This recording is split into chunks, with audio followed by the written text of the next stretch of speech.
The Earnestly Speaking podcast is a show that is founded on free-flowing conversation and may at times venture into mature subjects. Listener discretion is advised.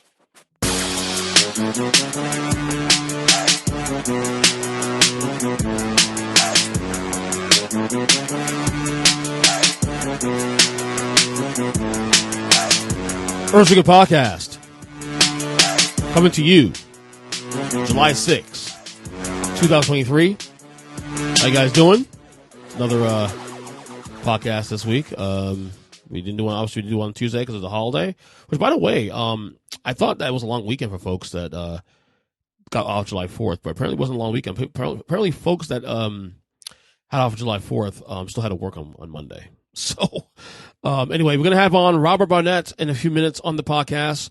We're gonna run down Billboard magazine's top 50 hip hop groups list. They just finished the list last week. Of course, he was on the show back in, I think was it March or February? We did that podcast where Billboard did the same idea when they did the top 50 rappers list. I'm gonna go through that as well. Talk about that among other things as well too. But lots to talk about on the show today. We'll bring them on in a second. But I want to start here first as we continue the Damian Lillard saga here as NBA free agency. I mean, it's pretty much over. We had all the big signings, all the big names that were on the market to be moved or that were gonna, whatever. Within the first 2 days, they all got signed. The only two big stories right now left in the NBA right now are the situation with, obviously with James Harden. Of course, he opted in his contract with Philadelphia, but with the intention of trying to facilitate a trade out of Philadelphia, which again I don't understand why he wants to do that, but that's whatever. And of course, Damian Lillard and his trade request from Portland, where he has said that he wants to go to Miami and only Miami. Of course, this is now becoming a little complicated now, as Portland has publicly said that they're going to do what's best for the team. They'll try to. They're going to obviously going to try to help Lillard as they can, but the first priority is to the team itself. And look, even as a Heat fan, obviously I want him here in Miami. I want this saga to be over so we can go through this process and be done with it, so we can get this season started, in the fall. I can't blame Portland for doing what they're doing here. I can't blame them. Their obligation is to their fan base and to make sure they get the most picks possible, the most back in a deal for Dame Lillard. So here's where we're at right now. Currently, we are at a standstill with the situation. So according to Mark Spears of Yahoo, I'm gonna go quick 1 second. According to him, Dame Lillard wants to play for Miami and only Miami. He has been continually told since Saturday. Certainly, easier said than done. I am told that while Portland isn't happy with potential packages, there are over 5 teams interested in a potential multi-team trade that could get it done. It won't be today or tomorrow or perhaps next day. I believe it will ultimately end up with Lillard going to Miami. While Lillard does not have a no-trade clause, it doesn't make sense to trade for a future Hall of Famer who doesn't want to be there. Also, basically he's saying there that he also said that this 3-team deal could expand to a hectic 5 to 7 team deal package. That's crazy. That is crazy. What's clear is this, and I said this on the podcast. Might have said it actually on the Sunday episode, that it's clear that Portland does not want Tyler Hero. When we were discussing about the possibility of Dame Lillard leaving Portland to go to Miami, and we will bring up framework on how a deal will look like moving forward. Every time we us or whoever was doing trade proposals, it was Tyler Hero in the deal. Clearly, Portland has nothing to do with Tyler Hero. Clearly, that's the case. Right now, the sense is that Brooklyn wants to has a problem with Tyler Hero, but they also want. But now the new wrinkle in his potential deal is that Brooklyn would like to dump off Ben Simmons also in the process. Dump off that contract. I think he's owed like another $50-60 million in the next 2 years. So that's the word on the streets, that they want to try to dump off Ben Simmons' contract as well too. Which, of course, let's be real here. Do we even know if Simmons wants to play football? Does Ben Simmons want to play basketball still? Does he still like basketball? Because he has not been the same guy in about 2 years. And this quote unquote back issue he has. So there's a lot of things here, moving parts here. It's a very fluid situation. I still think, come hell or high water, Lillard will end up with Miami. It may take a few days, it may take a few weeks, but I think when you think about it, it's really a limited market for Lillard right now. I mean, Philadelphia is another option, but Philadelphia's already said that the biggest asset they have. I don't think. First of all, I don't think Portland wants nothing to do with James Harden. Number one, the biggest asset they have in Philly is Tyrese Maxey, and Philadelphia's already said that any deal they do with Portland will not involve Tyrese Maxey.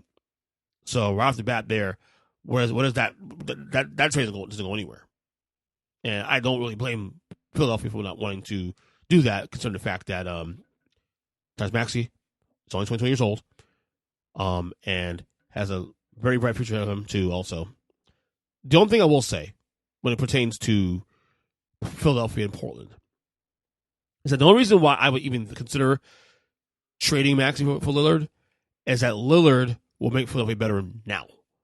In fact, Lillard and Joel Embiid, their timetable matches up closer to to winning a title now than, say, Maxey and Embiid. Maxey can be great, and his ceiling is certainly much higher than, certainly much higher at this point in his career. Guy's only 22 years old. But at the same time, the window for Philadelphia is closing. And as long as it's closing because of Joel Embiid. Not only is he's not to say he's getting old, he's not even 30 years old yet, but there is also the recognition that on top of everything else, will his body hold up? There's also body, you got to think of and consider. Will he be the same guy in his 30s? So Joel Embiid has a window of, I would say, 3-4 years, and Dame Lillard, at least in the immediate, does fit that timeline. But that being said, also, I do think, come hell or high water, I think Lillard will end up in Miami. It's going to be a lot of work. Obviously, multiple teams are going to be involved in this deal. But I do think when it comes down to it, at the end of the day, Lillard will be in Miami. I have no source on that. This is this pure speculation, pure, this gut here on that. But like I said, I can understand Portland's position here in terms of, they have to do what's best for them as well too. But the question is now, at what point do you realize that Portland has leverage, yes, but do other teams want to take on Lillard, knowing that he does not want to play there? Boston, for example, Philadelphia, for example, Brooklyn. I know I mentioned Brooklyn in the past, but want to go there. But in this actual official trade request, he specifically said Miami and only Miami. So we'll see how this goes. It could get ugly. I don't think it will get ugly. I think it could get ugly, but I think right now, for the time being, I think things will be okay. But we'll see how this plays out. It's gonna be very interesting to see how this plays out. But like I said, I think come hell or high water, I think this will I think both parties will come to a conclusion. I think Portland wants to trade him. It's a matter of just figuring out all the moving parts moving forward. All right.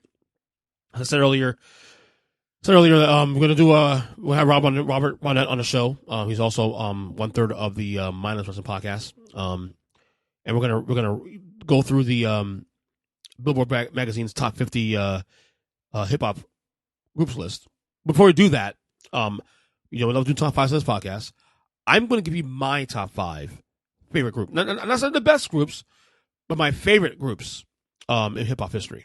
Number 5, Public Enemy for me. Public Enemy, of course, a legacy play here. Flavor Flav, Chuck D. You can argue one of the most important groups in the history of the genre, both politically and culturally. Number 4, A Tribe Called Quest.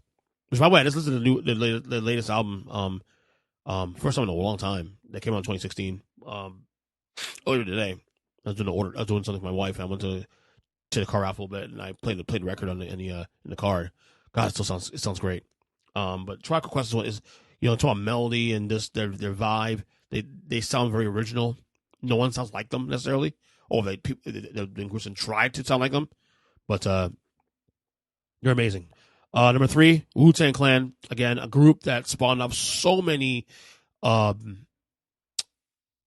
amazing careers in the genre. Method Man, Raekwon, Genius, ODB, you name it.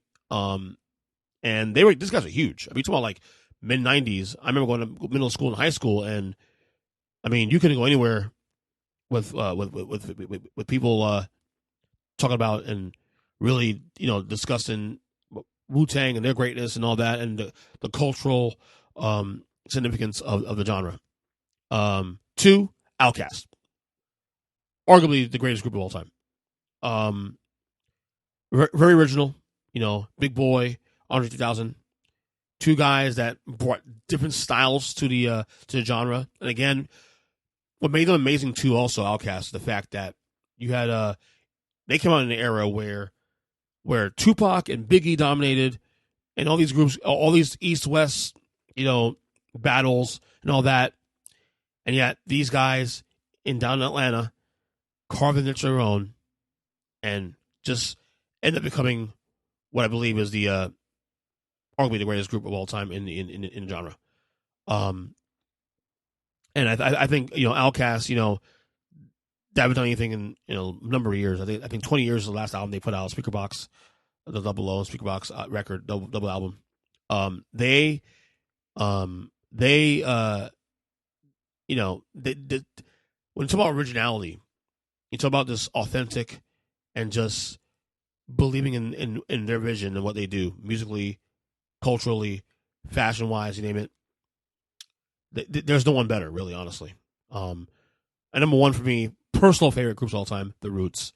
You guys know I'm a huge Questlove fan. Questlove, of course, the drummer. The Roots are also on the Jimmy Fallon show. I don't watch Jimmy Fallon, and if I did watch Jimmy Fallon, it's mainly to watch the Roots play. This is a group that doesn't get enough mainstream love, even though they're on Jimmy Fallon and all this kind of stuff. Even though they've had a couple hits here and there, they never felt like a tippy top all-time great group, because you still have the Jay-Z's and you have all these other, the Outkast, for example, and Wu-Tang and whatnot. And then even like other artists, like Biggie and DMX, that always seem to have the top spots. That the Roots had their place, but it was never, never got the ultimate mainstream success. Obviously, I think what's helped their legacy in the last 20 years is being on Jimmy Fallon and doing that show. And obviously the credibility of them being an actual band, and that's why I love them too, also as a musician myself. The fact that they play music, the fact that they actually play as a group, real instruments and whatnot. That to me has always been what's kind of kept them to me more like my favorite groups of all time. This is why they're my favorite groups of all time, because they to me, I like seeing artists that actually play their own instruments and write their own material and all that kind of stuff. And the Roots to me was always that one.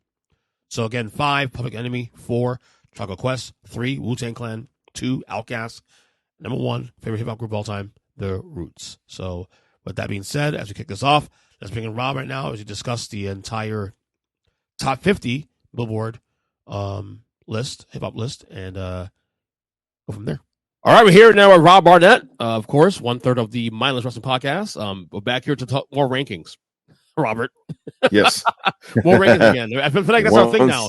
We find something that someone's ranking that we're interested in. It's like, yep, let's rank that. Let's rank that thing now.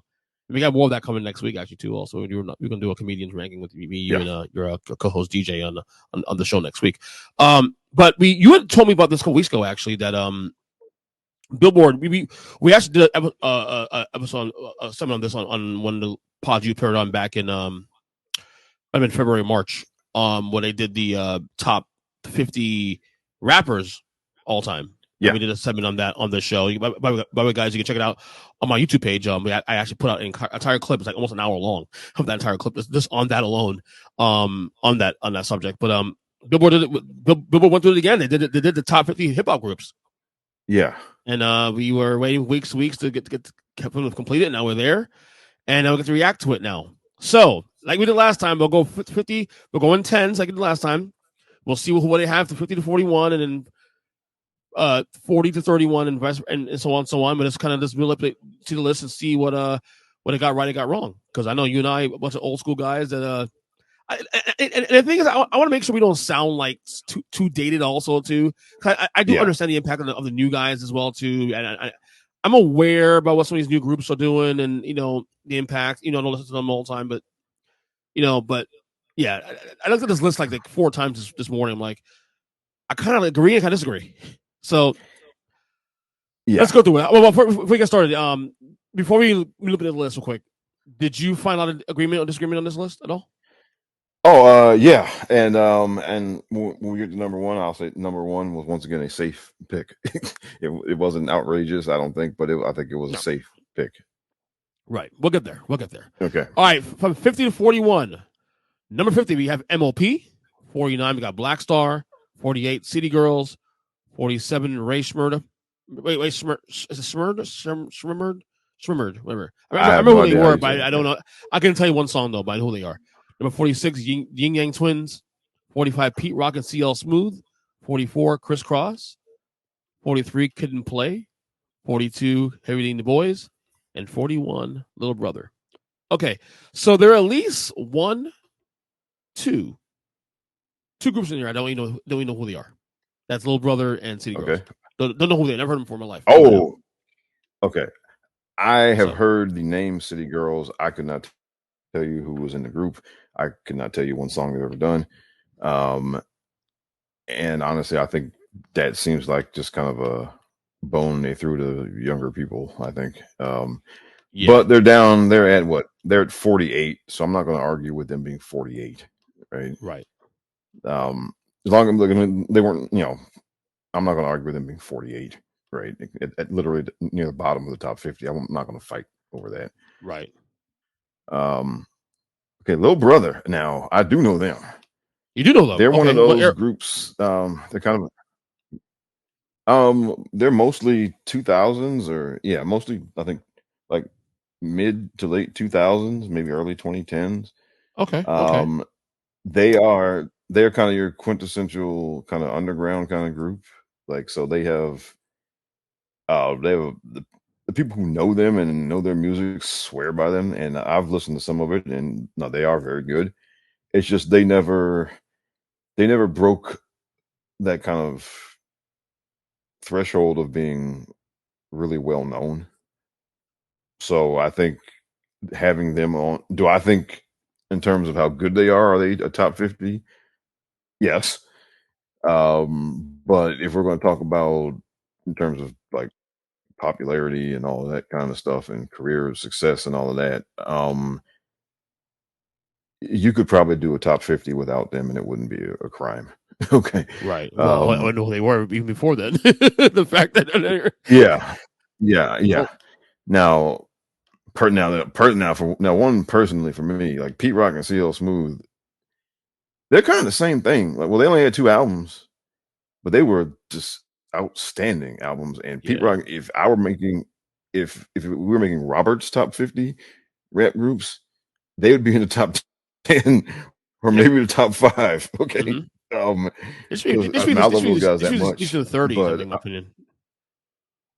It should be in the 30s at least, my opinion. Yeah, I mean, because what they do and what they did was so great. And Pete Rock is, of course, all-time pop producer.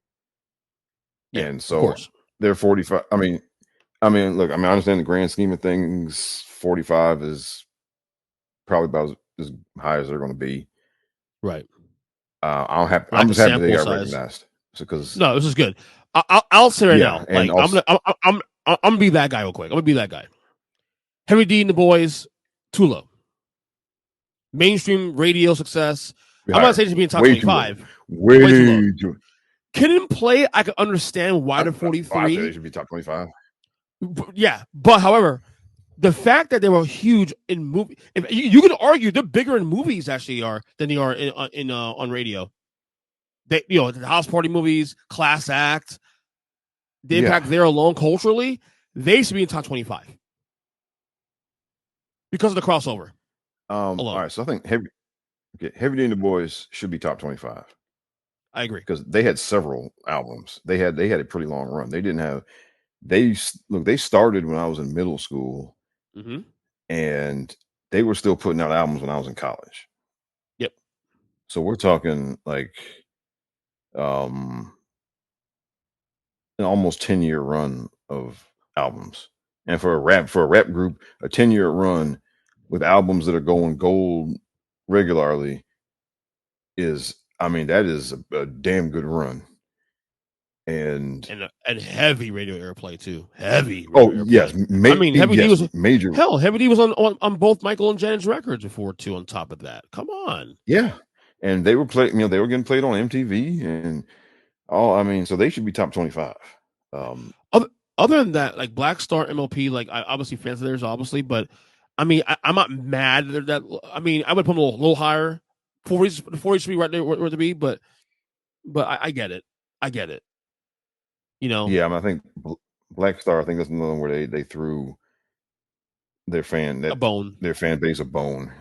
Yeah, because yeah, I mean, they're both great rappers and all of that, but I mean, if they weren't, people like Dave Chappelle putting them on is a reason why they're on this list.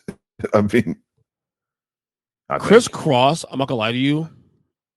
They were really they really hit one album, a couple songs. That's it.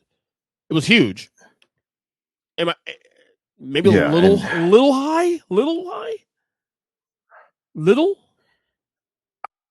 I don't have a problem with them being on the list because No, they could be on the list. It's fine. I'm okay with that because they were that successful. Yeah, and what up? And it's funny because yeah, it's funny because just the way things just changed with the music business that now, I mean, everything is so kind of fragmented and everything is kind of like niche, Right. a niche here and a niche there. And so it's kind of hard to really explain to people who are kids now that like a group like Criss Cross was a big deal to like everybody for even though for a short time. Yeah. And then more people knew and heard of Criss Cross and more people could remember a Criss Cross song than a lot of the number one rappers today, right? Just because everything is so fragmented now. Right, of course. All right, let's go from 40 to 31. 40, we have Onyx. 39, Slum Village. 38, Big Timers. 37, 8 Ball and MJG. 36, Hieroglyphics. 35, Farside. 34, Brand Nubian. 33, Goody Mob. 32, Two Live Crew. And 31, Boogie Down Productions. What stands out for you, man, on this one? Oh, okay. All right. So we got. All right. Onyx was a gimmick act, and this is 40 is high for them. They were a gimmick act. They're kind of high, yeah. And I'm a fan. I'm a fan, but they're kind of high. Yeah. I mean, they were a gimmick act, and they had a very short run. And them being number 40, no. Especially being ahead of Heavy D and the Boys. Come on, now that's ridiculous. Exactly. It had a Kid Play kind of loud. Yeah, exactly. Kid and Play had a more sustained run than they did. I mean, right. Slum Village, yeah, same thing. Come on. I mean, entirely too high. I mean, most people can't even name a Slum Village song. I mean, really, 39, and then again, ahead of Kid and Play, ahead of Heavy D. No, stop it. Big Timers, okay. Because Cash Money was such a big deal. That's fine. I could argue a little low. I could actually argue they probably a little too low. I'm not a big fan of theirs necessarily, but I could argue a little low. Yeah.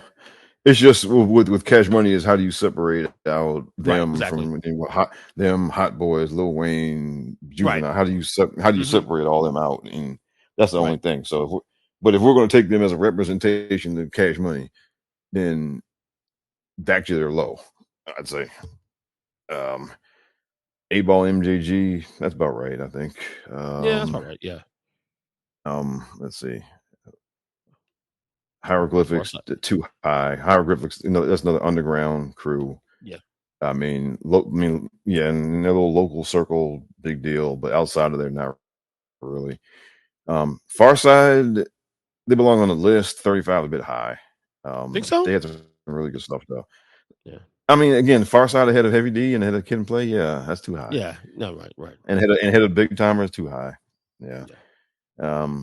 Brand Nubian was same kind of thing, right? I mean, for that brief period, they were a really big deal on like college campuses and whatnot. They were huge when I was at UMBC. They were big, but they were never like a big breakout mainstream type of thing. And so they should be on the list. But 30 in the 40s. Yeah. Goody Mob 33, that's probably about right. I mean, they had a little run in the mid-90s. Yeah, a little run in the mid-90s. Two Live Crew should be, should be higher? Two Live Crew should probably be, because they were, I mean, they were so influential to the business as far as the whole free speech thing and everything. And plus, like they ran that whole Miami scene for a long time. Oh, I know. I remember moving down here in '89, and I remember. Oh, that was right. That was right in the height of it. When they was on, and they were on the box. My mom telling me not to music. You can't listen to that. That's not good for you. Like, okay, too vulgar. Yeah. Okay, yeah, man. Yeah, man. Boogie Down Productions. Oh man, that's Boogie Down. That is right in my wheelhouse. Me being a New York biased rap fan. Boogie Down Productions. They could probably be a little higher. Maybe. Yeah, I mean, I think maybe they could be a little higher. I actually agree with everything you said there. The only group I think the only group of this bunch I feel like I'm weird on here is Far Side.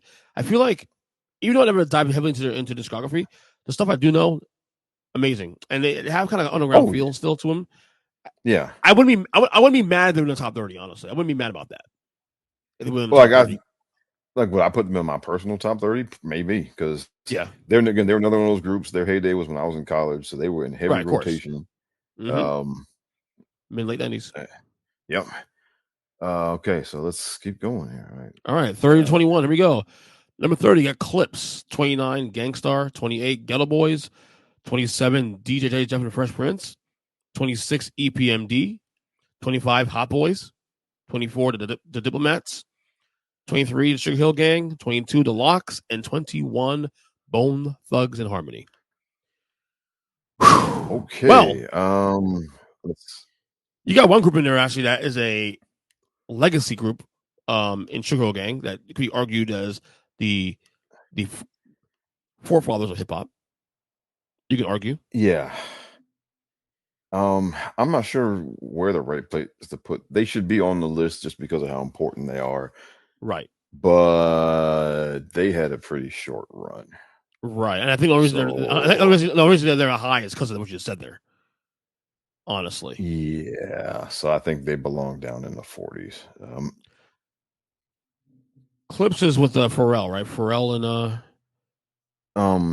yeah, and so they had Virginia. Yeah, I think again, should they be on the list? Sure, should be lower. This is high. Okay. Gangstar is right in my wheelhouse. 29 is about right, I think, for Gangstar. Okay. Yeah. What the Ghetto Boys? 28.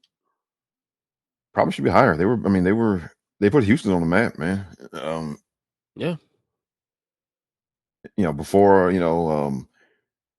all the other people, but they put Houston rap on the, they put it in the game. So, and they had a good run themselves. So 28, 28 might be right. Because then you start asking who do you put behind them, or so 28 is probably about right.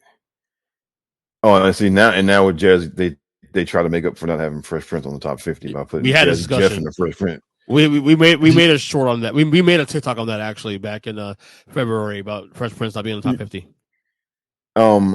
Look, I think So look, I think they belong in the top 50 groups, and he belongs in the top 50 rappers. This does not absolve them of that. Okay. 27. I think 27 is good. Okay. EPMD 26. 20. Yeah, that's good. No argument there. Because they had a pretty good, they had a pretty long run of albums. So they're the top boys. See, that's so. I don't know. I think personally, I'd put the whole Cash Money group together as one thing, and then maybe put them like at number 20. They had a run though. I will say they had a little run in the 2000s though. Yeah. The Mets. Again, no, that's. I mean, no, that's too high because when you start thinking about people they're ahead of, that's too high. No, that's too high. Okay, 23. And look, they deserve to be lower just for that beating they took at the Versus. Oh, from Jadakiss.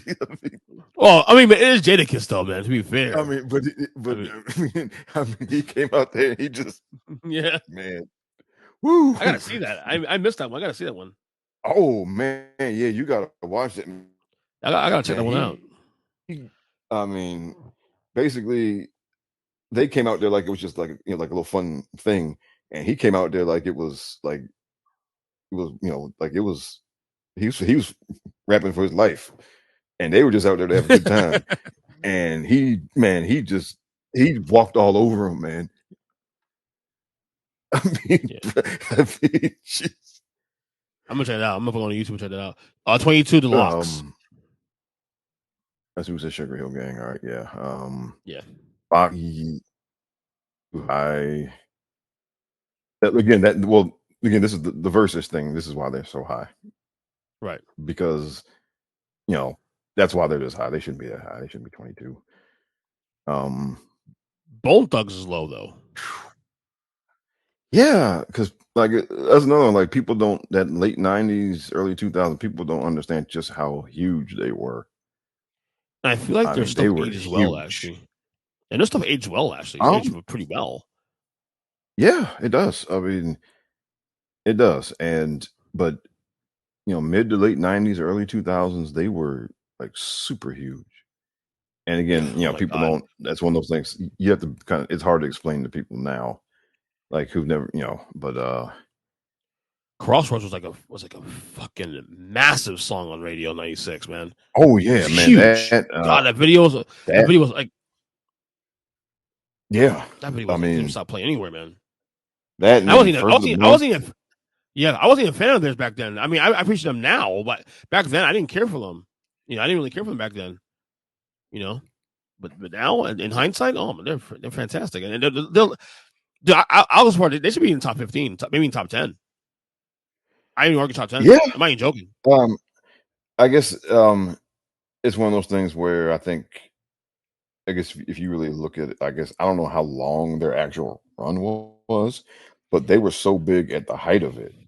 Right. I would say from like mid 90s, maybe slightly early 90s to mid 90s, all the way through like early 2000s, maybe.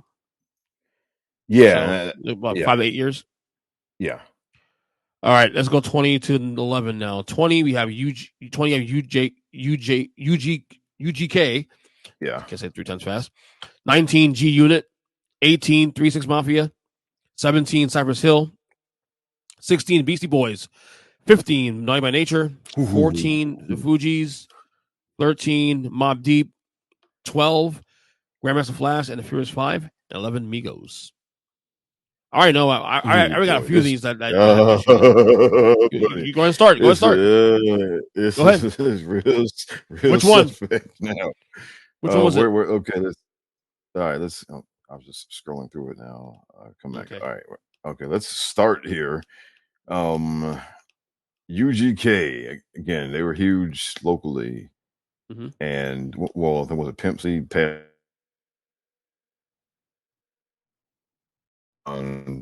locally.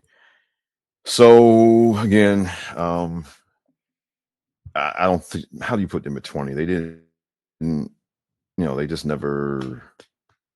They never blew up beyond locally, and obviously it's not their fault. Put them in the 20s is fine, but put them in 20s is fine, but not number 20. It's too high.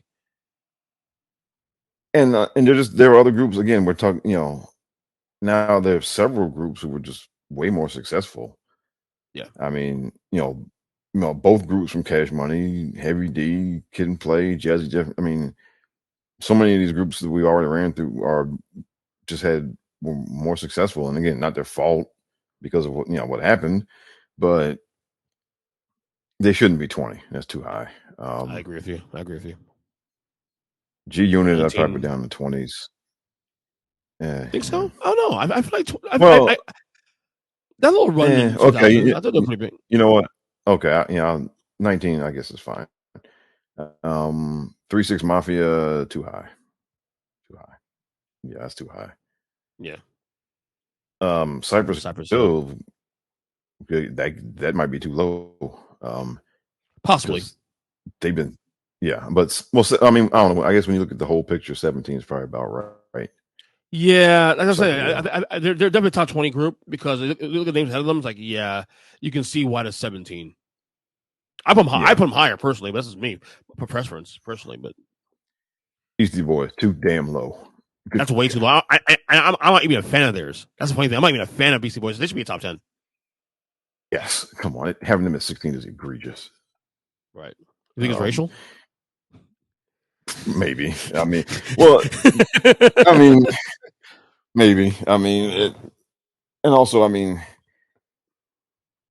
well, it's that and its age because you had to be around. I mean, to really appreciate it, you had to because their whole run. I mean, they started out doing almost like a rap rock hybrid kind of thing, and then later on they did some albums that were just purely hip hop, and they had a really long run until MCA passed away. That's the only reason they stopped.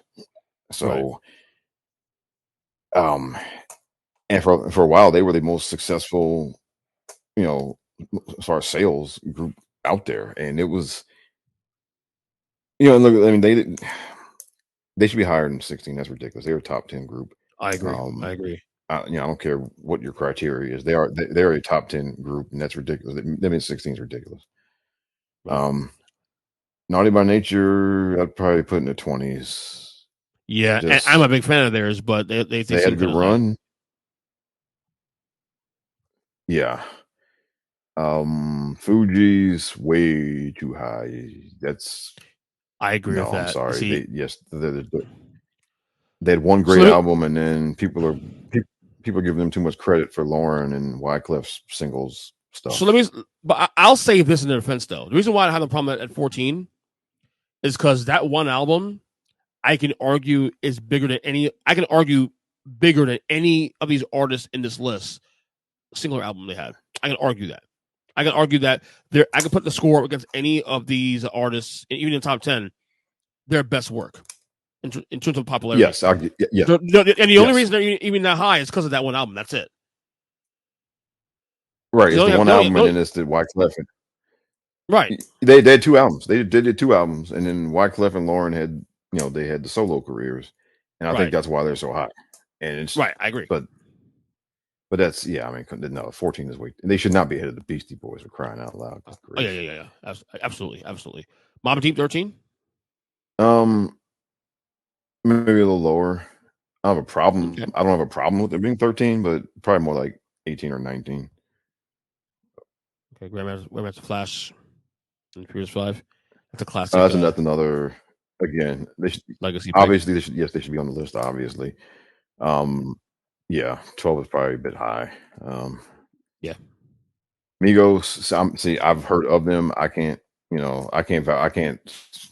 call it one way or the other with them. I mean, basically, whatever you think is, I'll probably just say okay. This is what I will say about Migos. I'm not a fan. I don't even know the material, but because a lot of people I talk to swear about them, and they also know them pretty well, and to people in my age group, I have to give them credit. It feels a little high, but I'm also not engaged in hip hop in the way I was 15, 20 years ago, or even more.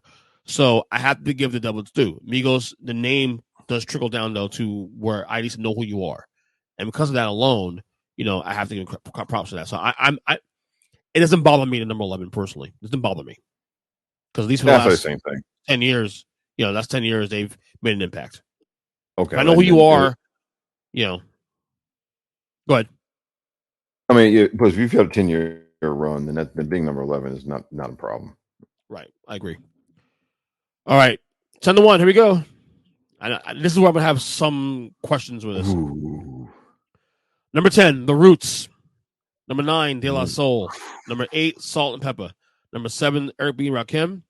Number 6, Public Enemy. Number 5, Run DMC. Number 4, A Tribe Called Quest. Number 3, NWA. Number 2, Wu-Tang Clan. And number 1, Outkast.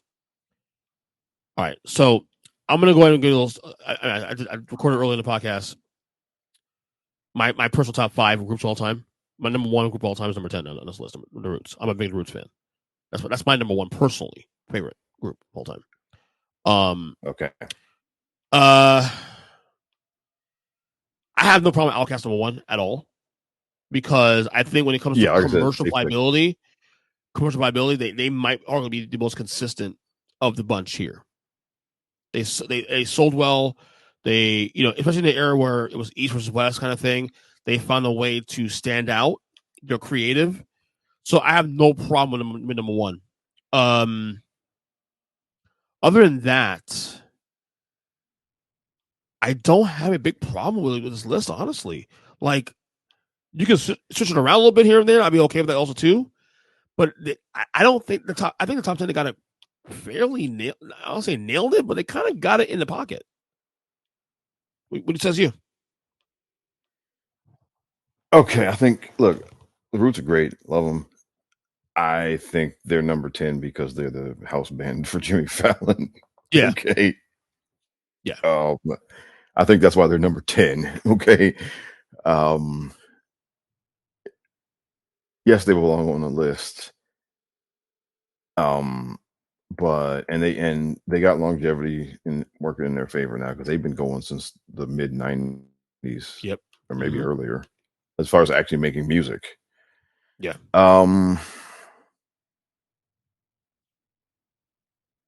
But yeah, I don't know, 10 feels a little high. And again, yeah, if them ahead of Beastie Boys below them, yeah.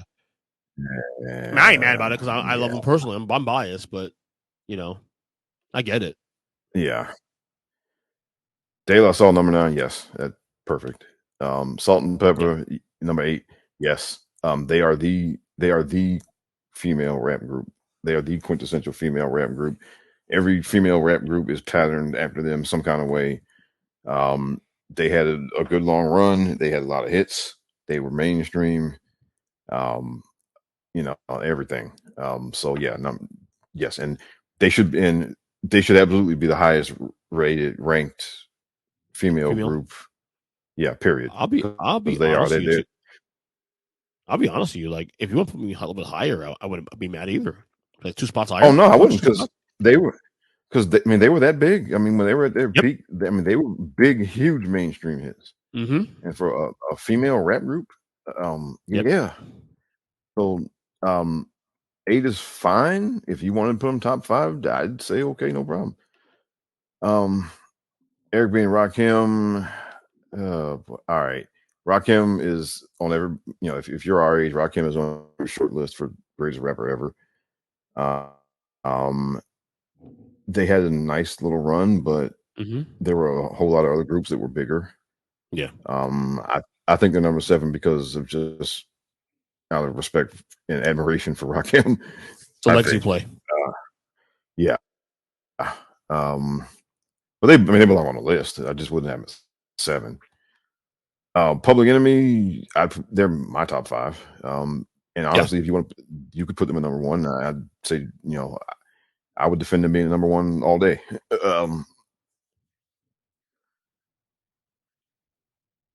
Run DMC top 5 is about right. I mean, again, they were the important group at the beginning.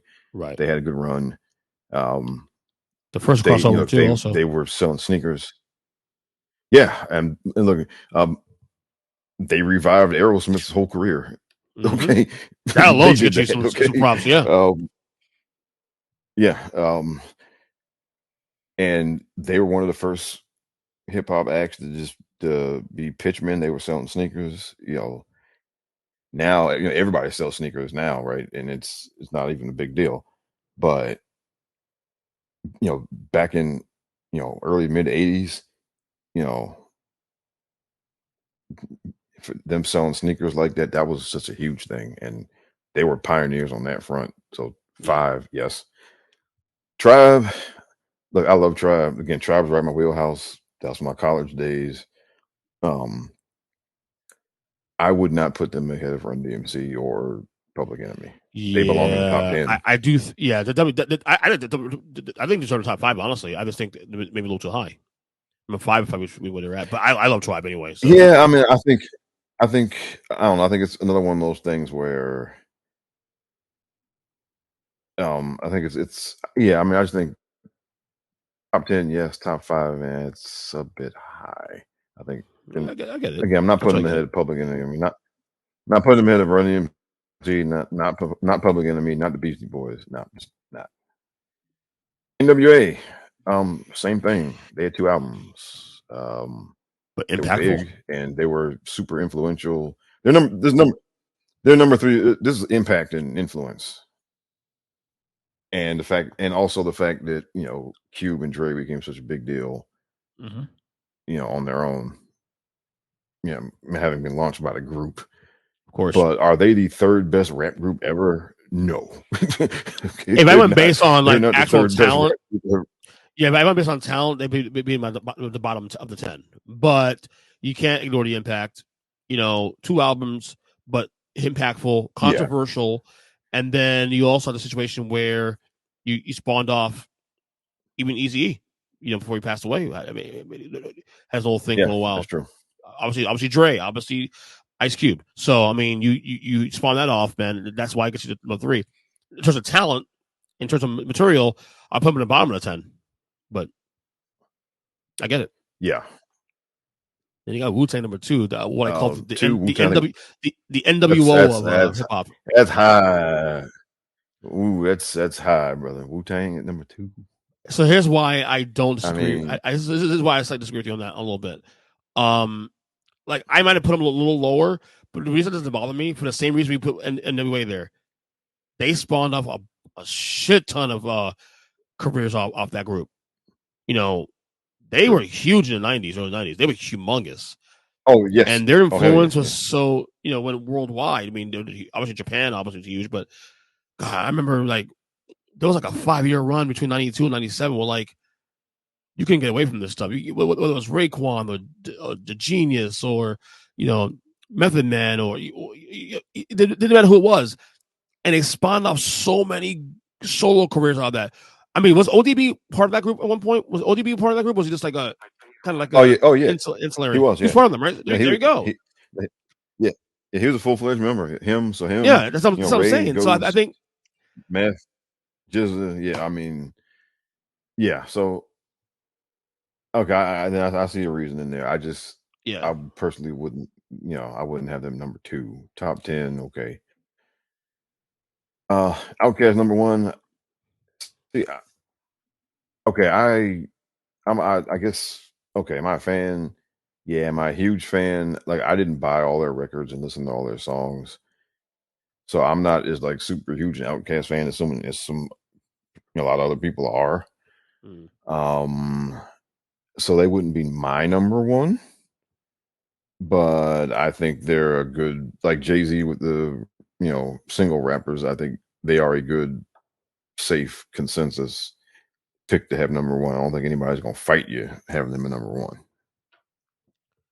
I mean, if not they wouldn't them be number 1, they wouldn't be my number 1 though. Who would be your number 1 if you had to pick somebody?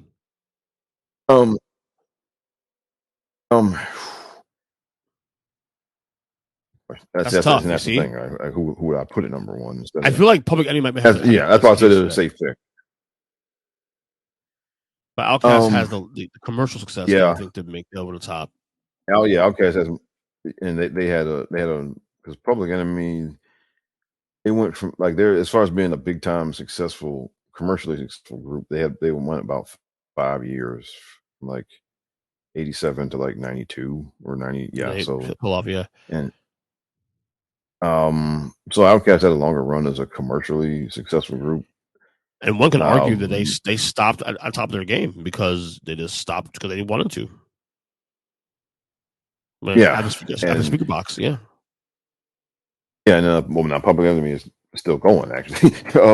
But Yeah. they were, but they left Def Jam. They went independent. Public Enemy did, and so that lowered their profile. And but that was a choice they made though. They made a choice to go independent, and again that kind of took them. That it lowered their public profile, and so yeah. And so look, had they stayed with a major label and kept putting out music, and had it been more high profile, then who knows? But again, I'm not going to argue with anybody that says Outkast, because Right. again, they're one of the groups. They put the South. They're one of the groups that established the South as, Of course. Yeah, and so you can't. I mean, you can't look away from that. And I think also too, not just what you just mentioned, in the South, but also did it in an era where you had Tupac and you had Biggie and you had that East West thing going. They found the way to carve their own niche and carve their way into that conversation of groups that to pay attention to. And then by the time that whole thing died off, they already were the biggest groups in the world at that point. Yeah, and then so you can't take that away from them. You got to give them that. Yeah, absolutely.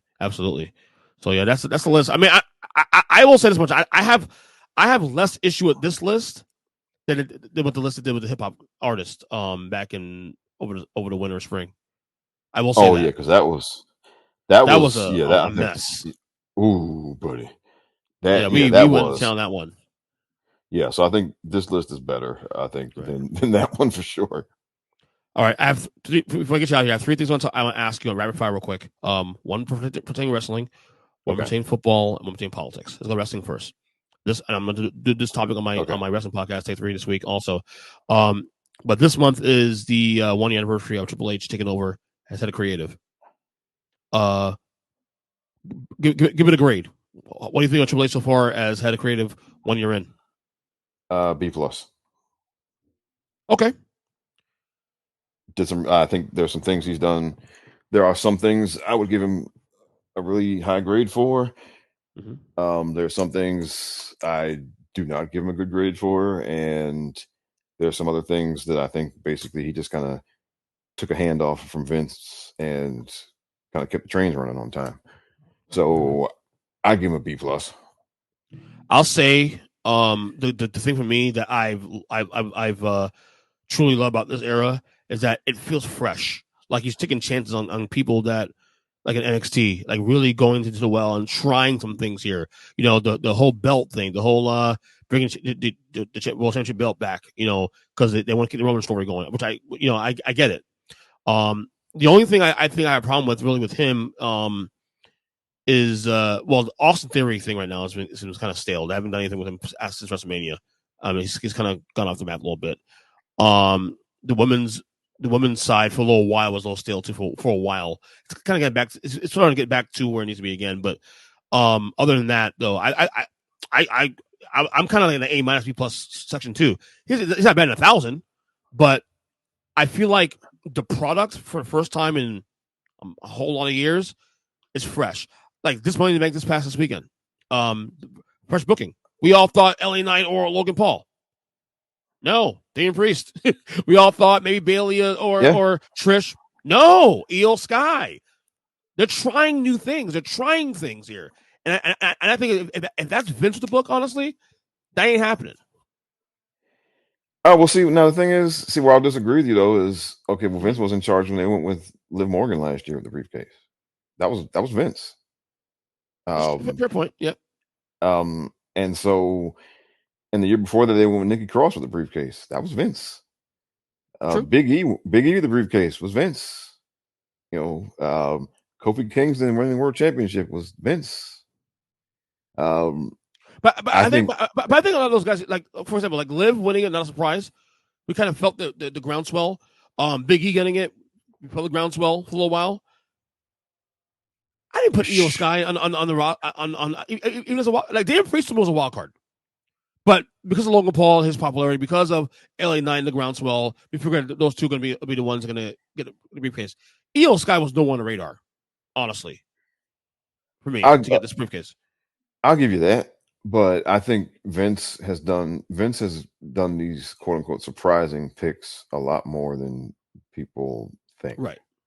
So I think that to give Hunter all this credit for going with quote unquote new people, I think Vince has done that plenty of times himself.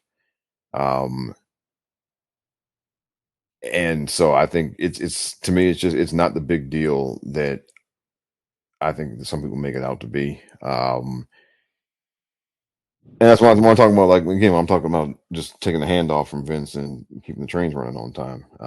Right. That's the kind of thing so we'll see. I mean, and again, like I said, I've not been a fan of how he done the creative side for the women's division as a whole. Yeah. It's gotten better now, though. I will say it's gotten better recently. Trying new things here. Like I said, well, I guess early on was a problem.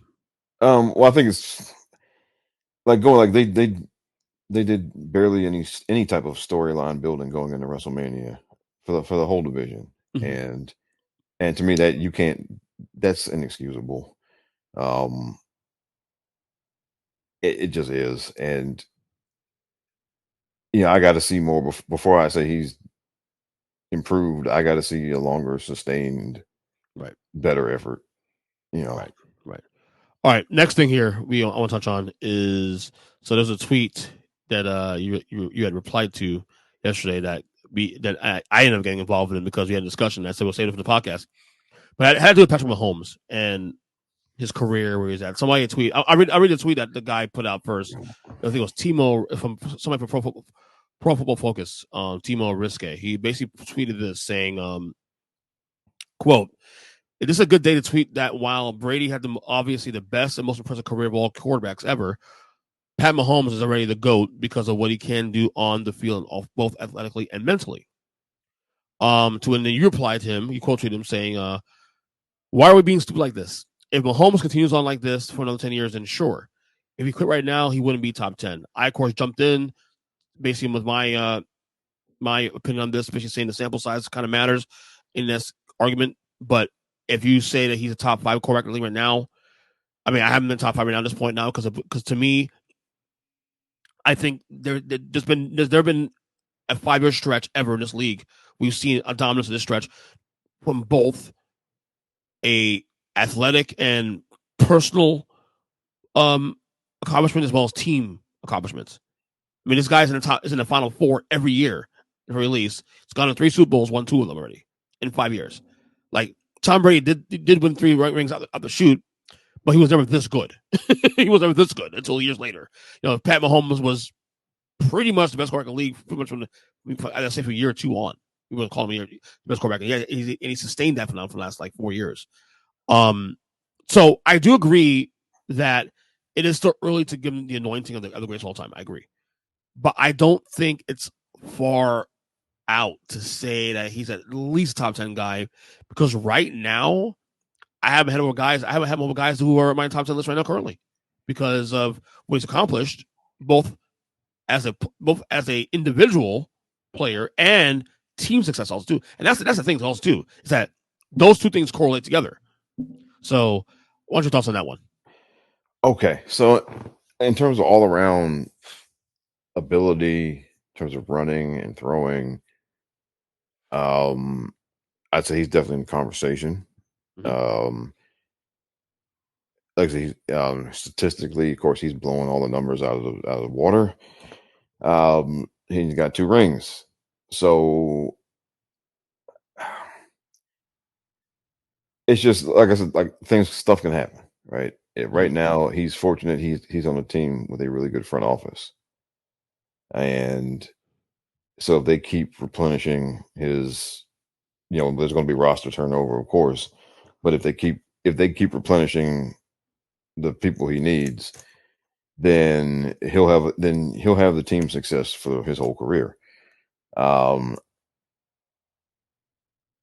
It's just, to me, I was just, I don't like I need to see, I need to see where he is at the end of his career or near the end of his career, right?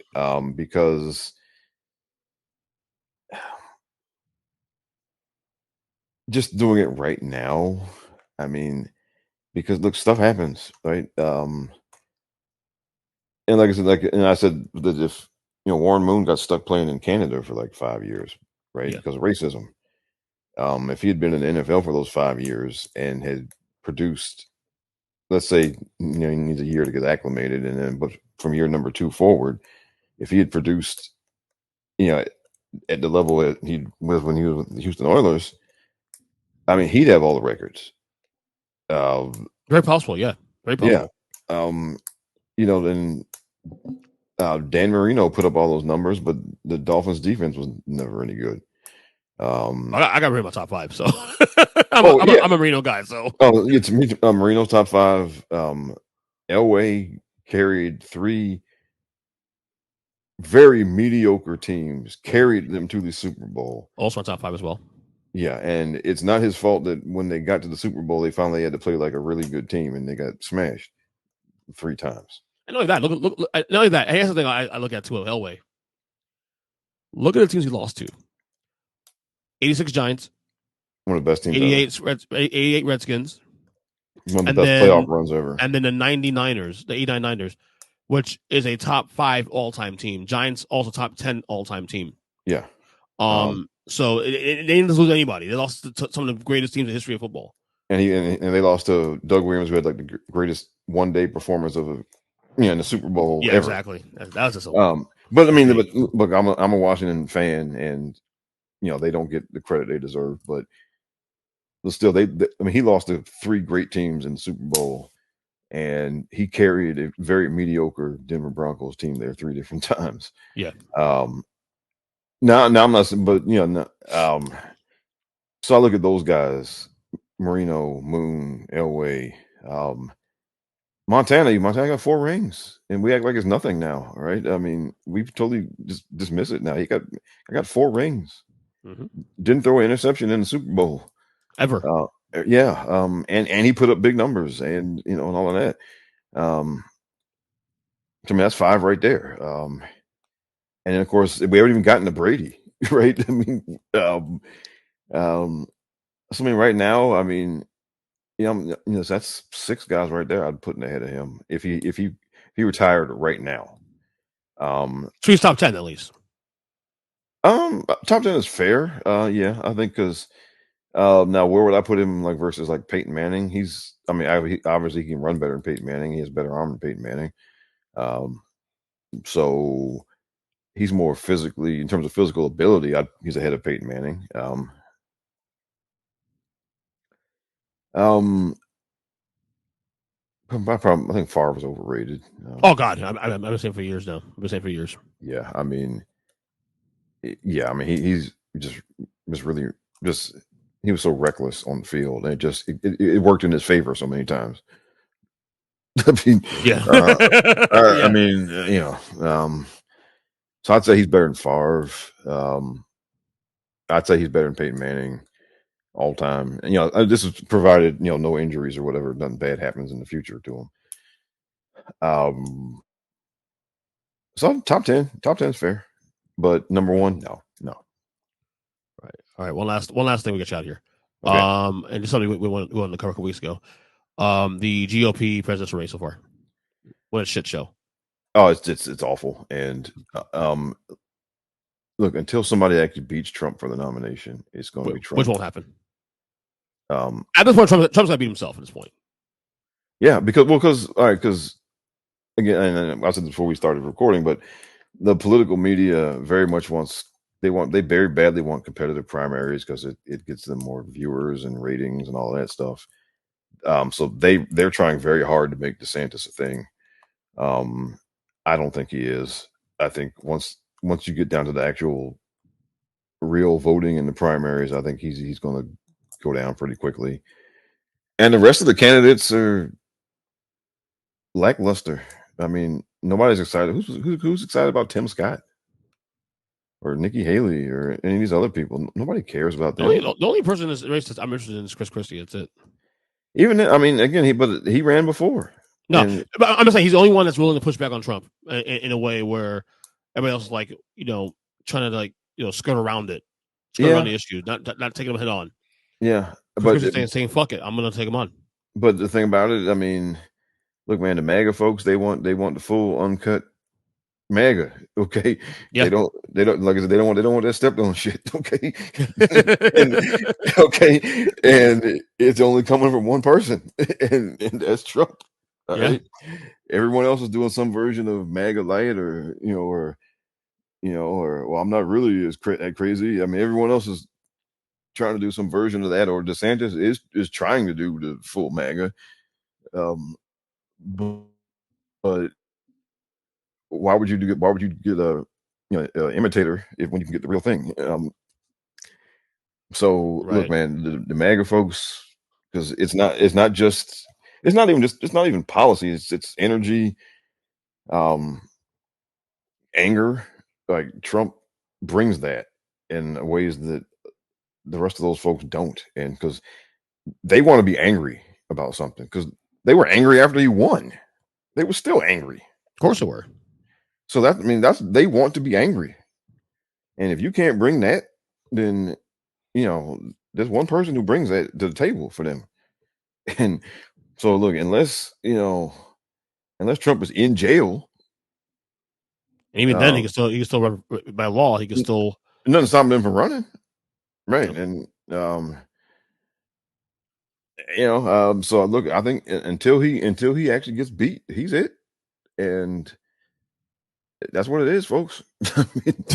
Yeah. I mean, at this point, he only beat himself. I thought when Ron got into the race, I thought, okay, he gets in the race. Okay, maybe those numbers will get a little closer. No, I think what you're seeing is that he's even more unlikable than we thought. Like, yeah, people don't like him. I mean, he got no bump from just announcing. Normally, you get some type of you get a Not polling even. bump just from announcing and making your first couple of speeches because people are curious. Right. Didn't get that. He didn't get that. So I think a lot of that, like I said, unlikability or lack of likability from him. I think when people seeing that, number one, he's actually further to the right than Trump is on policy.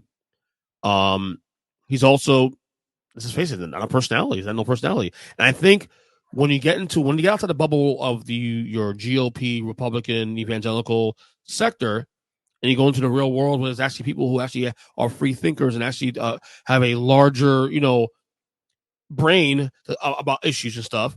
The word woke, when you use the word woke every fucking 5 to 10 words, at some point it's like, okay, we get it. You're anti-woke.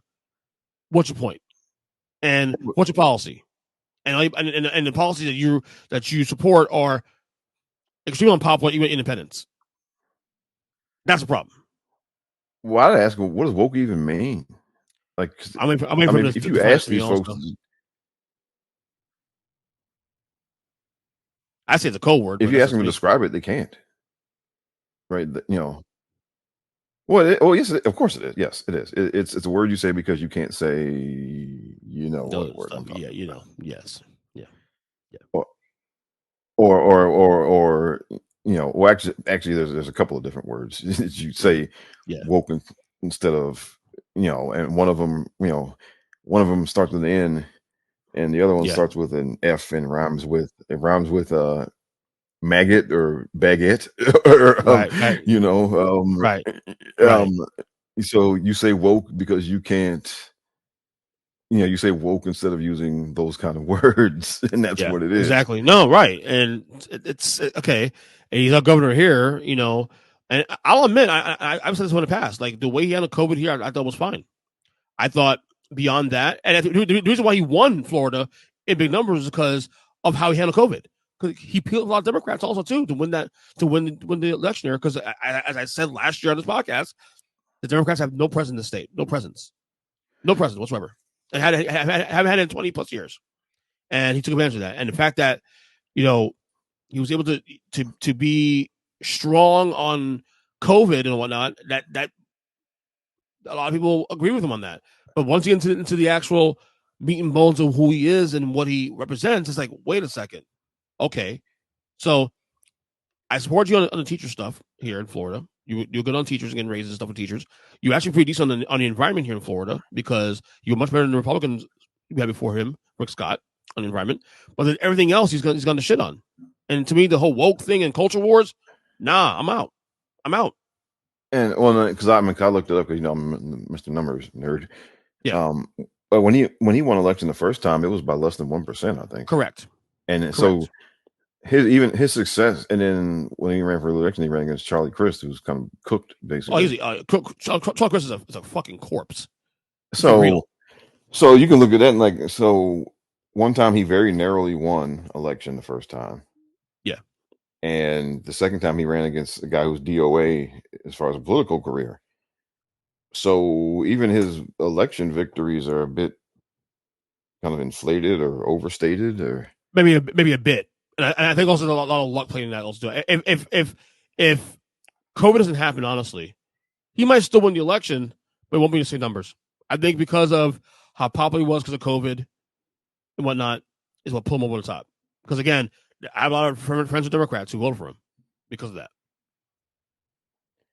And so I think it's just, yeah, I mean, but to me, like when you look at that, when you're seeing how he would play outside of there, he won because, again, first time he very narrowly won the first time. Yeah. And then the second time he won because of some very specific things.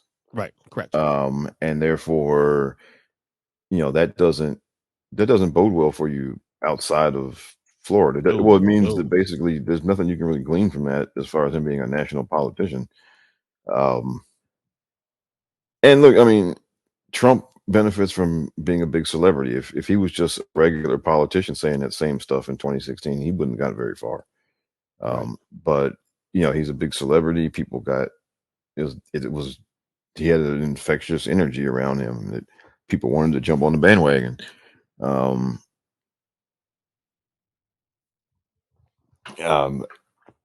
And nobody else on that field really has that. I mean, yeah.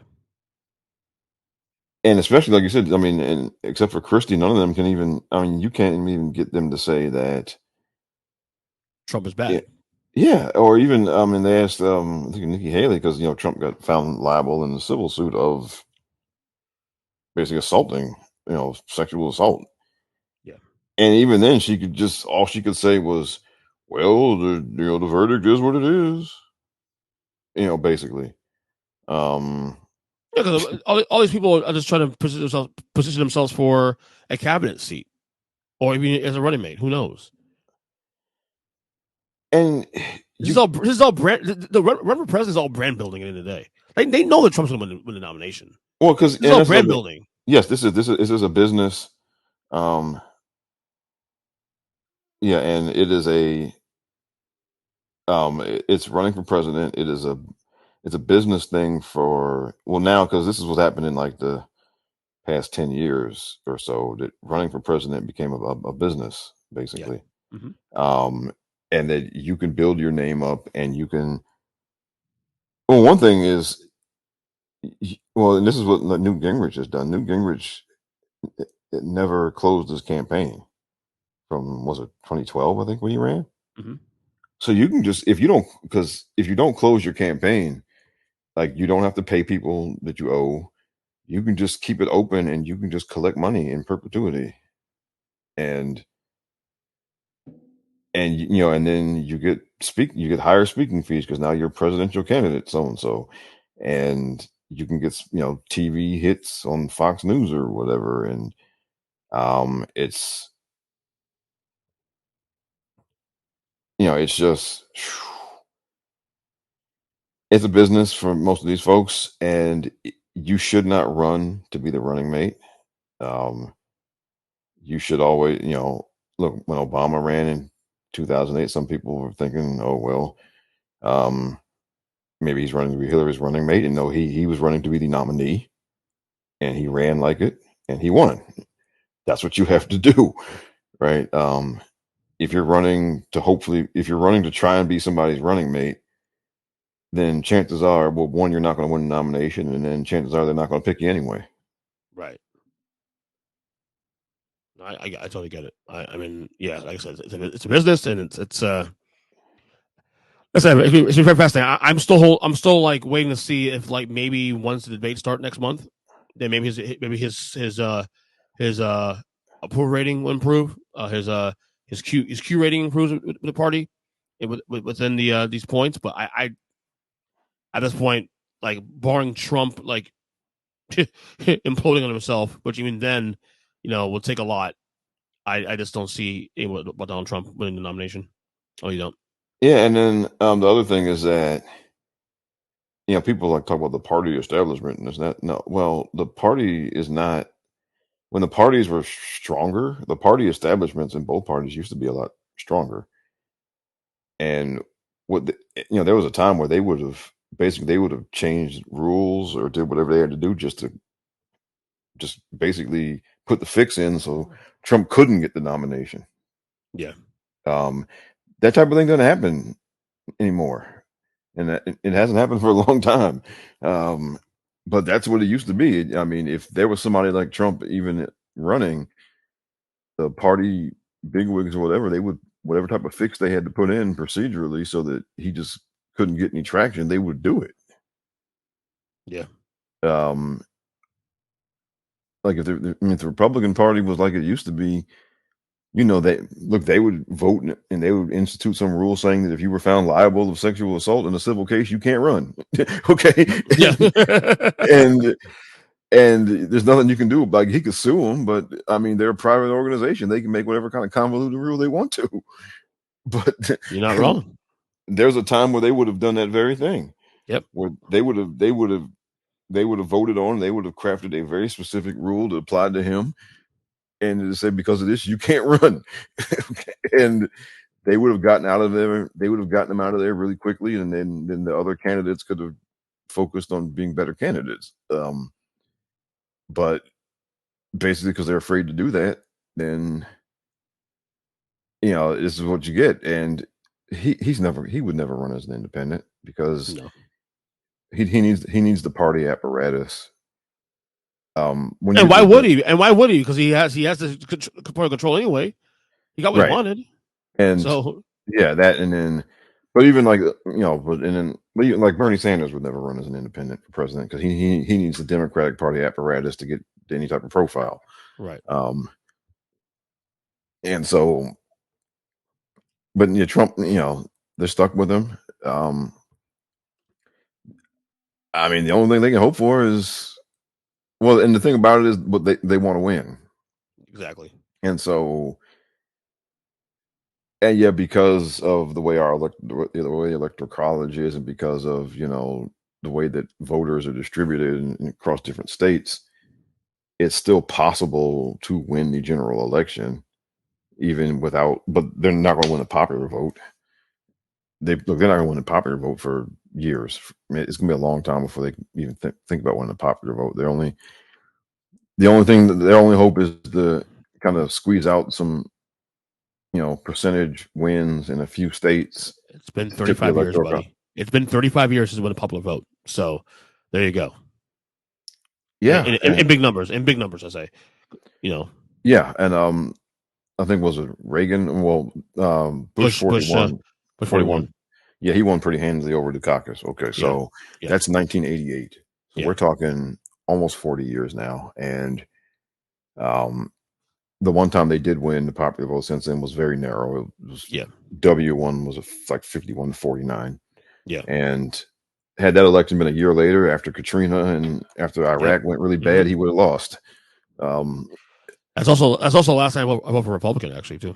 So, and it's just, I mean, it's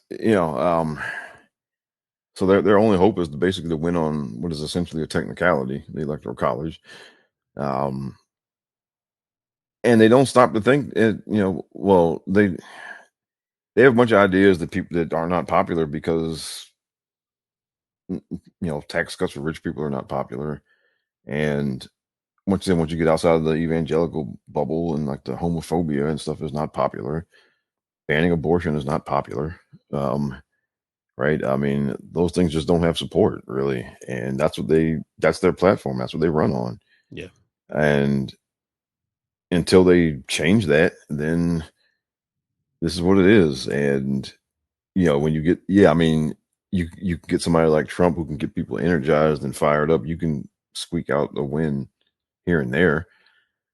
But that's the thing, that their only hope to actually their only hope is that you get somebody like Trump who get people energized and fired up. But would that even happen this time? It wouldn't happen this time like it did in 2016, because people have seen 4 years of Trump in the White House. And some of those people who maybe were excited to vote for him in 2016 wouldn't be now, because they saw what happened when he was in there. Right. So it's just, so they'd be relying on voter suppression, really, to kind of tamp down the turnout. And I mean, when you have to rely on that stuff to win, nationally, well, it's not good for your party, but it's also not good for the country, because then if you do pull out the win, then it's still, that means we're not in a good place, basically. Nope, not at all. Not at all. All right, Plug, what you got, man? Okay. All right. So as always, every week on the Mindless Wrestling Podcast with DJ and Jason, usually every 2 weeks, I do my own thing, the Rob the Genius Podcast, and I'm still on Twitter for now. Well, look, I'm probably never leaving. I'm not leaving Twitter unless everybody leaves. Right. But you can still find me there at RBONNE1. And you can have a website, robsthegenius.com. You can read stuff there that I write. And that pretty much covers it. Thanks to Rob for coming to the podcast as always. As we wrap up the show here real quick. Bomani Jones, his show, HBO show, Game 3, canceled after 2 seasons. Very sad, because I'm a big Bomani guy. I'm a big Bomani fan. By the way, honest, you two also, as much as I love Bomani Jones, I do think he's someone I love, I root for all the time, but he's also someone that makes it hard to root for, if that makes any sense. Like, Bomani Jones, to me, as great as he is, and I've said it for a long time, he's the smartest guy, not just in sports media. I think he's the smartest guy in media as a whole. His insight, his perspective is phenomenal. But I do think Bomani also comes off as very unlikable. I know the few times I've spoken to him on social media, he comes off very condescending. Even with something simple as an opinion, but it's not even a strong opinion, becomes very condescending, and it's a turnoff. And I know a lot of folks don't like him because it's race baiting and all this kind of stuff. And I thought his show on HBO was great. I liked the show on HBO, but I also knew that it was the material he was doing was targeted to a very small audience, was a certain audience, I'd say. And ultimately, as great as he is, and as good as that show was, the fact that you still have to pull in numbers. This is HBO. And I mean, look, I can't stand Outkick the coverage, but they're gonna have a ball with this one. They had to have a ball with this one, obviously. All the right wingers who can't stand Bomani Jones for his commentary on things, and some of the things he says and how he acts, which again, I don't disagree. The fact that Bomani does come off condescending at times, but his material is fantastic. Like I said, I don't have to like you personally, but I can appreciate your art. I've been watching Bill Maher for 20 years, and Bill Maher to me is an asshole, but I love his material. Growing up as a kid, listening to sports media, I've said before in the past, Hank Goldberg, sports radio got me into sports radio really heavily as a kid. Hank Goldberg was one of the biggest assholes on the planet on the radio, but as a talent, he's fantastic. I loved him. Not a fan of Rush Limbaugh, but Rush Limbaugh's a great talent. I'm not comparing Bomani Jones to Rush Limbaugh. Let's be clear about that, okay? But I have to say, Bomani makes it hard to root for him sometimes, because, especially lately too, you go on social media, he's blocking folks left and right, and look, his prerogative how he wants to handle that. But I am sad for him though, because it was a good show, and granted, I didn't finish the show. I didn't watch weekly because again, there's so much content out there, man. There's too much content out there to battle with. And but he's good in the space. I am curious with ESPN and their cuts they've made the last week. He obviously not was part of those cuts. He still has his podcast, The Right Time, on there. I listen to every week. But he's good for the space, but he's very polarizing. And I used to not get that at first, but as I've started to kind of see a little more broader perspective on that, yeah, he's a little polarizing for the mainstream in terms of the race baiting. Like I would never call him racist ever. I would never call him racist. Maybe bias to some degree, but I can see why people don't like him. I can see why, even as good as he is on radio and podcast and TV, I can see why people don't have a hard time taking in his material. I totally get it. Hopefully, I get something else. Hopefully that he can use that same format on another platform. Maybe ESPN brings it to the network. Who knows? But yeah, HBO canceled the show after 2 seasons. So, all right, one more thing. 2 more things to get out of here. 2 more things. I look through my list here. Sorry about that. There's a rumor now about Lil Wayne. Obviously you heard about, Undisputed with Skip Bayless, and Shannon Sharp. Shannon Sharp left the show a couple weeks ago. The show will not return until August 28th. I just saw the report. August 28th. There's been rumored co-hosts. Everybody from LaShawn McCoy to now I'm hearing Keyshawn Johnson could be an option. Of course, he just got laid off by ESPN as well too. There's rumor going around that Lil Wayne is supposed to be very much more involved with the show next year. This next inception of the show going forward. Which begs the question now. Could Lil Wayne be next co-host for Undisputed alongside Skip Bayless? And would I watch it? Because I already said in the past that the only reason I even gave that show any attention was because of Shannon Sharp. Skip Bayless. I warned on Skip Bayless years ago. I long gave that up because at some point the whole act got old. It got old. But Shannon Sharp, to his credit, at least made that show palatable in some ways. Some of the things he was doing there, and he was naturally funny. I wouldn't say I was a fan of the show altogether. I didn't watch every day, but Shannon Sharp will go viral on certain things, and whether it's a comment or a certain comedic thing he does on the show, and I enjoyed that. But now that he's gone, there's always the show anymore. Watch the show anymore. But I'm kind of intrigued by the idea that Lil Wayne could be on the show.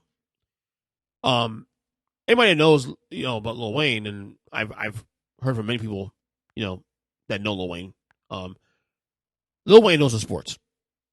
Lil Wayne, you have artists and celebrities that say, "Oh, I love sports," and that, and they know the basics. Oh, LeBron and Jordan. Da. Apparently, Lil Wayne knows his sports. He knows. Listen to Marcellus Wiley the other day on his show, and he was saying that Lil Wayne literally is that guy that actually knows the backup guard for the Green Bay Packers. He's literally that invested. He knows the sport. That's the one passion he has outside of music is sports. So I know Lil Wayne and Skip Bayless are pretty tight. Lil Wayne actually wrote the theme song for Undisputed. And I have to admit this. I'm actually weirdly intrigued by the idea of Lil Wayne and Skip Bayless doing a debate show. I'll say this much. If it's Keyshawn Johnson, I definitely ain't watching. I don't care for Keyshawn. I personally don't care for Keyshawn Johnson anyway. I don't. If it's LaShawn McCoy, definitely not watching. The rumor is now that they're looking into doing a rotating cast of characters in there, which means it could be anybody. Which probably the best way to do it, honestly. It's having a rotating cast of characters go through the show. But if Lil Wayne actually did the show, I'm not gonna lie, I may not hate it. It might be very entertaining, actually. Now, I'm not saying I'm going to watch an episode, of course, but I can actually buy that theory. Because, again, knowing what I know about Lil Wayne and his passion for sports, it won't be just some celebrity sitting on a chair just to promote something and just do this and that. This dude actually knows his sports. Like, knows it. Probably on a level of me, if not worse. So, I'm not going to lie. I might be intrigued by the idea of Lil Wayne being a co-host on the show. I'm kind of intrigued by that. But we'll see. They just, like I said, I just saw today that they announced that the show will be returning August 28th. They haven't announced who the co-host is yet. I imagine in the weeks to come we'll know more about how the format will go. If there'll be a co-host or a rotating co-host or this and that.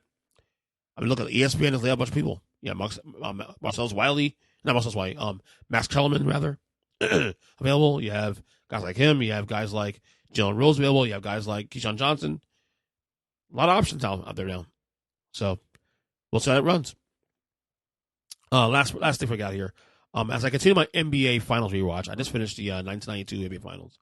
The Bulls repeat, second title for Jordan and company. You know, watching that series recently, and I realized something. You know, because I haven't watched that series in full since that series happened 30 years ago. And the early 90s Blazers were really, really good and very talented. But you watch that series, you understand why they can win a title. Now, I say this because they had a nice 3-year run. In 1990, they went to the finals at Detroit, lost in 5 games. Okay? The shocking part of that is that they lost 5 games, but they lost the last 3 games of that series, all in Portland, all home games, all lost to Detroit. Okay? The very next year, they had the best record in basketball. And they're supposed to win the championship that year. They're actually the favorites to win the title that year. Or at least the West. And the Lakers beat the Western Finals in 6 games. So they're on the run there as well, too. And in 92, they go to the finals, win the West, second best record in basketball, and Chicago. Tie with Cleveland, of course. But lose to Chicago in 6 games. That series seems close when you look at it 6 games. But if you watch that series, though, if you really watch that series in detail, Chicago really dominated them in that series. Like game 2, they won game 2, okay, in overtime. But Chicago just kind of would shit the bed in that game in overtime, and that's what Clyde Drexler on the bench. And then game 4, Chicago dominated game to the late in the fourth quarter. So Portland just lacked toughness, mental toughness. It's a very talented team, and this is why they never got to the top of the mountain. And by 93, they lose the first round to San Antonio, break the team up a year later. Clyde goes to Houston, they win the title there. But that's one of those one-if teams. Those early 90s Blazers teams were one-if teams. It was a one-if team for me. Very talented. You got Jerome Kersey and Terry Porter, Kevin Duckworth, a team that probably should have got at least one title out of that, and never did. Because they just, I watched that series like between dumb mistakes, fouls, and turnovers, and this and that. And yeah, Chicago's the favorites. I get Chicago's the favorite in that series, but still, a lot of ways they beat themselves in that series too. So, as I continue to rewatch, I just started my 1993 finals binge now. Phoenix and Chicago. Obviously, Bulls win in 6 games. I'm going to rewatch that, and I'll come with some more commentary on that as well too. So that would do it. My throat's a little itchy. I had a little allergy attack last night, so my throat's not all there now. But again, I am on Twitter at EJChristian7. Again, thanks to Robert Bonnette once again coming to the podcast to discuss more music and Billboard's top 50 hip hop groups. Anyway, we will talk soon. Next podcast probably on Sunday, unless something comes up, unless the Damian Lillard thing happens. We'll see what happens. But on that, we'll talk soon. And stay up. You have a good weekend. Later.